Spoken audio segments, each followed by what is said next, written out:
আসসালামু আলাইকুম সবাইকে। কেমন আছেন সবাই? আশা করি সবাই ভালো আছেন। আমিও আপনাদের দোয়ায় আল্লাহর অশেষ রহমতে অনেক অনেক ভালো আছি।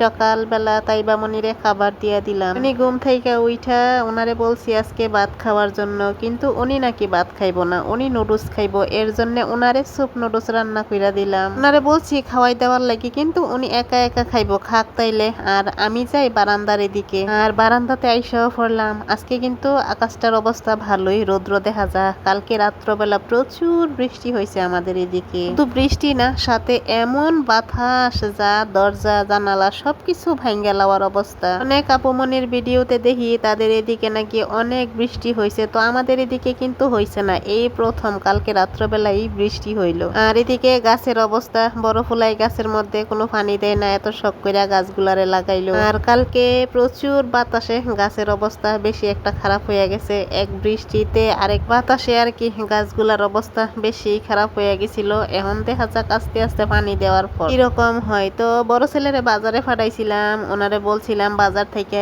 এই সবজিগুলা নিয়ে আসবো। আজকে আবার বড় ছেলেরে যেই সবজিগুলার কথা বইলা দিছিলাম আর কি, ওই সবগুলাই আজকে নিয়ে আইছে, কোনোটা আবার মিস করছে না। দেখে অনেকটাই খুশি হয়ে গেলাম যে আজকে যা বলছি তা সবই নিয়ে আইলো, কোনোটাই মিস করলো না। যে রমজান মাস যাইতেছে, এর ভিতরে কিন্তু আমাদের এই ডাটা মাটা খাওয়া হয়েছে না। মাত্র একদিন আমি লাউর ডাটাই না খাইছিলাম, আর আজকে বড় ছেলেরে বইলা দিছি, পরে বড় ছেলে আজকে নিয়ে আইছে। আসলে রোজা রাইখা এইসব খাইতে মন চাই, কিন্তু ইফতারের পর বা সেহরির সময় কিন্তু এইগুলা আর খাওয়া যায় না আর কি। তো অনেক মন চাইতেছিল যে লাউ শাক বা মিষ্টি কুমড়া শাক দিয়া যদি শাক রান্না করতে পারতাম তাইলে মনে হয় ভালো লাগতো আর কি। তো বড় ছেলের বলছিলাম যে লাউ শাক বা মিষ্টি কুমড়া শাক নিয়ে অনেক লাগি। লাউ শাক পাইছে, এর জন্য লাউ শাক নিয়ে আইছে। আর বলছিলাম সিম, বিচিওয়ালা সিম, সাথে গাজর, বেগুন, আলু আর চিংড়ি মাছ নিয়ে অনেক লাগি। সবকিছুই কিন্তু অল্প কইরা সবকিছুই নিয়ে আইছে। তো এই দিক দিয়ে আমি বের করতেছিলাম যে লাউ শাক গুলারে এই যে কি কয়েকটা সবজি দিয়ে আর কি রান্না করবো, আর পাতাগুলা দিয়ে শাক রান্না করবো। তো লাউয়ের ডগাগুলার সাথে আমি সিম, তারপর আলু, গাজর আর বেগুন দিয়া আর চিংড়ি মাছ দিয়া তরকারি রান্না করবো। আর এদিক দিয়ে পাতাগুলারেও বাচ্চা নিতেছিলাম শাক রান্না করার লাগি। তো শাক কিন্তু খাইতে মজাই লাগে, কিন্তু শাক পরিষ্কার করা ধোয়াটা আর কি যেই পরিমাণ কষ্ট লাগে। এই যে শাকগুলা দেখতেছেন, এইগুলারে যে কতবার ধোয়া দিমু, আর বেশি ধোয়া না দিলে কিন্তু আবার খাওয়াও যাইব না, বালু করকর করবো। ডগাগুলারেও কিন্তু আমি আলাদা কইরা নিলাম। এই যে এই দিক দিয়া ফাইনালি অনেকক্ষণ ধোয়ার পর কিন্তু আমি বসাই দিলাম। আর আজকে আমাদের গ্যাস নাই, গ্যাস শেষ হয়ে গেছে আর কি, সিলিন্ডার। তো সিলিন্ডার খালি হয়ে গেছে, যেই কারণে আমার কারেন্টের চুলাতেই রান্না করা লাগতেছে।